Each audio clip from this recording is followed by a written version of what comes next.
अस्सलाम वालेकुम दोस्तों, उम्मीद है कि सब भाई खैरियत से होंगे।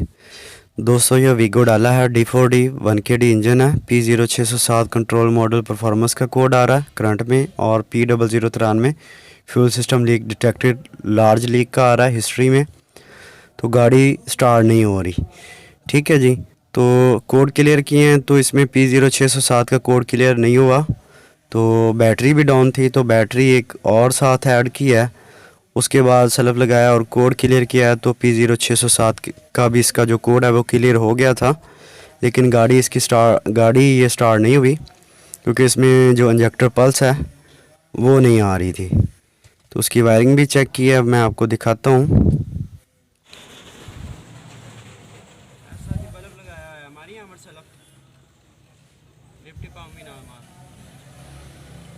ठीक है जी, आप देख सकते हैं कि इसकी जो इंजेक्टर पल्स है वो नहीं आ रही, और 2 नंबर का जो इंजेक्टर है वो लगातार चीं चीं कर रहा है, बोल रहा है। तो इसकी ये जो वायरिंग है ये कंटिन्यूटी चेक की है इसकी। ये जो पहला इंजेक्टर है इसकी कंटिन्यूटी भी ठीक थी और शॉर्टेज वगैरह भी नहीं थी इसकी ईडीयू तक।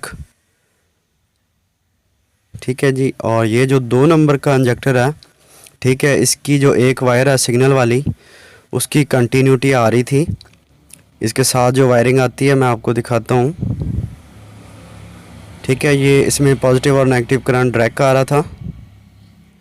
ठीक है, और यहाँ से इसकी कंटिन्यूटी आ रही थी अर्थ के साथ। ये जो दोनों वायर के साथ एक अर्थ आ रहा होता है उसके साथ ये वायर लगी हुई थी। तो इसमें डायरेक्ट पॉजिटिव और नेगेटिव डायरेक्ट आ रहा था, और 2 नंबर की जो कॉयल है वो भी फाल्टी होगी इसकी वजह से। ये 3 नंबर और 4 नंबर और 1 नंबर ये बिल्कुल ठीक है, इसमें कोई मसला नहीं था। ये सिर्फ जो 2 नंबर का इंजेक्टर है इसमें पल्स डायरेक्ट आ रही थी। ठीक है, तो इसकी जो वायर अलग-अलग की है ग्राउंड से, तो फिर ये सही हो गया। लेकिन इसका ईडीयू मेरा ख्याल है फाल्टी हो चुका होगा, और जो इंजेक्टर पल्स नहीं आ रही थी इसमें, क्योंकि एक तो ईडीयू भी इसका फाल्टी हो चुका था, और दूसरा आप देख सकते हैं इसकी जो इंजेक्टर है वायर निकाले हुए हैं और ग्रिप मैंने नहीं लगाया। तो जो लार्ज लीक का कोड आ रहा था, अभी देखते हैं कि कोई इंजेक्टर इसमें से लीक तो नहीं है।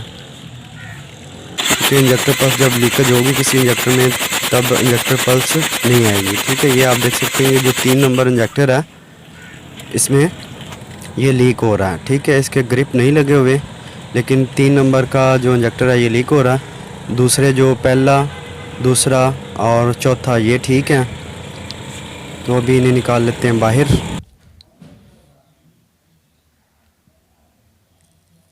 ठीक है जी, ये निकाली हैं बाहर इनको। ये पहला इंजेक्टर है, ये दूसरा, ये तीसरा और ये चौथा। ठीक है जी, और ये इसका पार्ट नंबर वगैरह है इसका। तो इसमें मसला ये था कि एक तो इसका ईडीयू ख़राब हो गया था, और दूसरा ये था कि इंजेक्टर पल्स ईडीयू की वजह से भी हो सकती है। लेकिन एक कोड आ रहा था इसमें P0093 का लार्ज लीक का। ठीक है, जब लार्ज लीक का कोड आता है, क्योंकि प्रेशर नहीं बन पाता रेल में, जिसकी वजह से जो 3 वायर वाला सेंसर लगा होता है इसमें, तो वो फिर इंजेक्टर पल्स को भी नहीं आने देता। ठीक है जी, तो इन्हें हम भेजेंगे लेबॉर्ट्री। तो लेबॉर्ट्री से ये सभी इंजेक्टर चेक होंगे, और 3 नंबर का पता नहीं वो चेंज करेंगे या उसे सही करेंगे।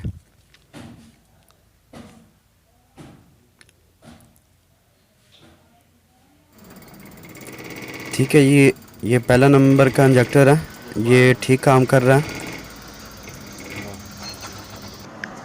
ठीक है, ये 2 नंबर का इंजेक्टर है, इसे आप देख सकते हैं क्योंकि ईडीयू शॉर्ट हो गया था, उसकी वजह से पल्स डायरेक्ट आ रही थी, क्योंकि वायर भी शॉर्ट थी। तो ये 2 नंबर का काम नहीं कर रहा, क्योंकि इसका जो इलेक्ट्रिक सर्किट है ऊपर वाला वो फाल्टी हो चुका है। ठीक है, ये काम नहीं कर रहा। 3 नंबर है, ये 3 नंबर वाला जो कि लीकेज है। ठीक है, ये 3 नंबर वाला लीक है, 4 नंबर है। और ये 4 नंबर वाला है जो कि बिल्कुल सही काम कर रहा है।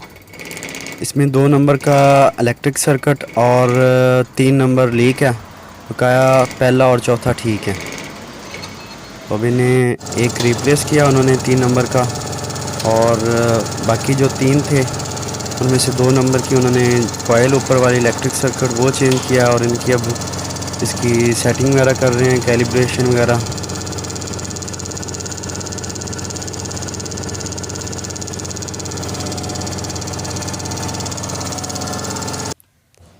ठीक है, ये इंजेक्टर आ गए हैं रिपेयर होके। तो यहाँ पर आप देख सकते हैं कि ये जो इसकी वाशल है ये आगे लगती है इंजेक्टर के, इसमें काफ़ी ज़्यादा गैप है, तो यहाँ से कंप्रेशन लीक होगा, तो इन्हें चेंज करेंगे और चेंज करने के बाद करते हैं गाड़ी को स्टार्ट। ठीक है जी, यहाँ पर आप देख सकते हैं अल्हम्दुलिल्लाह गाड़ी स्टार्ट हो चुकी है। टाइमिंग बेल की लाइट भी आ रही है इसकी और गाड़ी अभी स्टार्ट है। ठीक है, इसमें 3 नंबर की जो इंजेक्टर था वो चेंज किया है और 2 नंबर का इलेक्ट्रिक सर्किट चेंज किया और बताया इसकी सेटिंग वेटिंग वगैरह की उन्होंने। और ईडीओ भी इसका चेंज हुआ है क्योंकि वो भी शॉर्ट हो चुका था।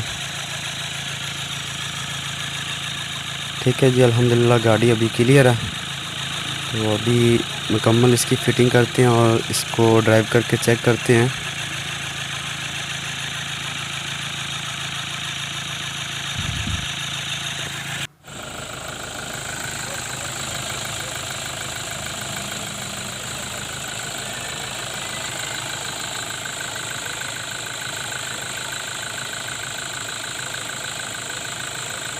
ठीक है जी, गाड़ी अल्हम्दुलिल्लाह अभी क्लियर है। तो अभी इसे करते हैं ड्राइव और ड्राइव करने के बाद देखते हैं कोई और फॉल्ट तो नहीं आता इसमें। ठीक है जी, यहाँ पे आप देख सकते हैं गाड़ी को 10-15 किलोमीटर ड्राइव किया है, इसमें आवाज़ आप सुन सकते हैं।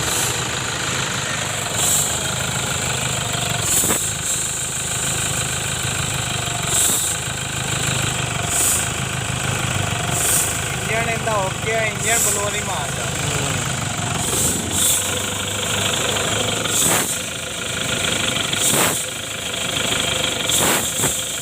ठीक है जी, आप देख सकते हैं ये इस तरह से कर रहा है अभी। तो इसका मेरे ख्याल में कैट चौक है। ठीक है जी, आप देख सकते हैं बड़ी मुश्किल से इसका कैट क्योंकि बिल्कुल ही इसमें से एयर नहीं गुजर रही थी, इसी वजह से गाड़ी आरपीएम अप डाउन कर रही थी और प्रॉपर एक्सीलेशन भी नहीं ले रही थी गाड़ी। ठीक है, इन्हें अच्छे तरीके से क्लीन करते हैं और क्लीन करेंगे तो अभी गाड़ी क्लियर है, सिर्फ यही मसला था इसमें और गाड़ी भी स्टार्ट है। ठीक है, अभी पानी की सर्कुलेशन चालू हो चुकी है जबकि पहले इसमें से बिल्कुल नहीं पानी आ रहा था। तो दोस्तों वीडियो अच्छी लगी तो लाइक शेयर और सब्सक्राइब ज़रूर कीजिएगा और दुआओं में याद रखिएगा।